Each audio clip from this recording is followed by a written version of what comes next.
All right, guys, welcome back with Tech with Obed. And in today's video, I just want to report on Verizon's earnings call last week.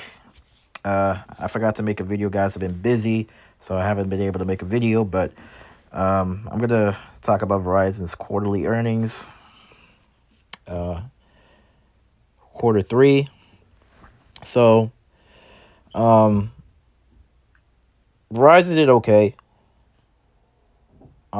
I believe they added.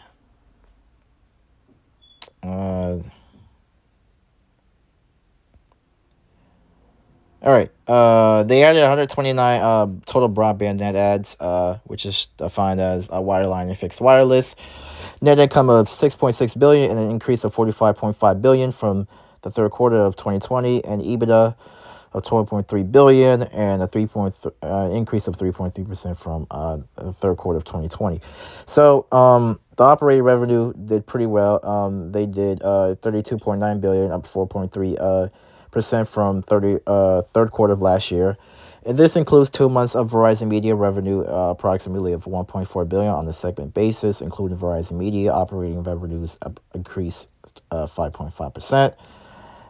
And they did okay. So they added 699,000 retail postpaid net adds, including 429 phone net adds, including 122 million in total retail connections, and phone net additions increased by 51.6% over year. In total, postpaid churn is 0.94%, and postpaid phone churn is about 0.74%. So churn, guys, is when customers are leaving. So every time, so if customers are leaving at a high rate, so to speak, the churn goes up, and if customers stay and the retention is good, then postpaid churn is low. So that's what it means. So Verizon did pretty well. They did beat all expectations across the board. They're making money. And what Verizon is doing is they're upselling their highest unlimited plan, which is working, and investors are liking it. And for Verizon, they said they're not going to be chasing on profitability. So by doing that, they're going to make more money. So regardless if T-Mobile added, let's say, 1 million or let's say over 700,000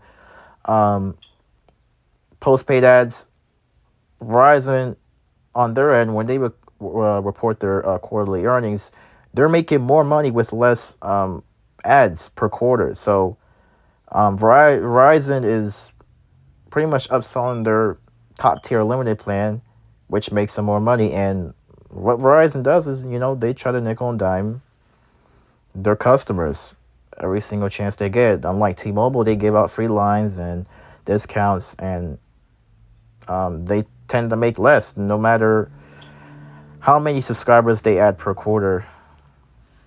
And AT&T doesn't really do that either. So T-Mobile's earnings are November 2nd, I believe. Hopefully I am correct on that. But I also want to talk about the consolidated results, which is pretty interesting.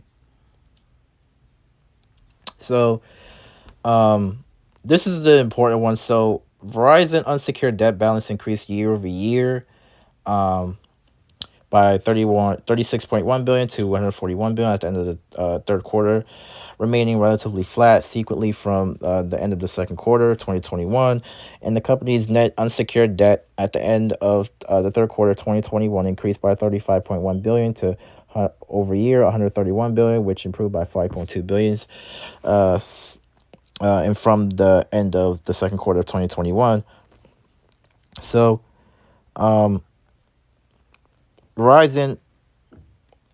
yeah, they went to the debt market, especially with the C-band purchase.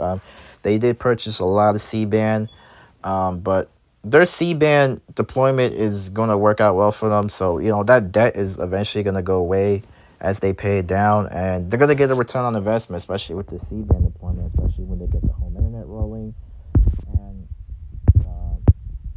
the synergies that come along with it. And Um, the capital expenditures this year to date were like 13.9 billion. So capital expenditures continue to support the growth in the traffic, growth in traffic on the company's 4G LTE network, and continued expansion of the company's 5G ultra wideband and 5G nationwide networks. Capital expenditures related to C-band were more than 1 billion this year to date. So the company ended the third quarter of 2021 with a free cash flow of 17.3 billion. So Verizon is making a shit ton of money. They're making a lot of profits. So Verizon strategy is working. They're gonna stick to their plan, and I can't wait for C-band to kind of roll out in December when it actually starts rolling out. So this is an exciting time in the wireless industry. It's gonna be great, guys. Things are gonna get a lot better. Connectivity is gonna get a lot better. So all this rise in congestion talk is gonna go away. I think by the end of this year and next year, eventually, there's not gonna be any more congestion no more. Like it's gonna be non-existent. So I appreciate you guys for watching. Make sure you guys hit that notification bell on the way out. And comment down in the comment section down below on what you guys think about Verizon's quarterly earnings. Other than that, guys, I'm gonna see you guys in the next video. Stay safe and stay blessed.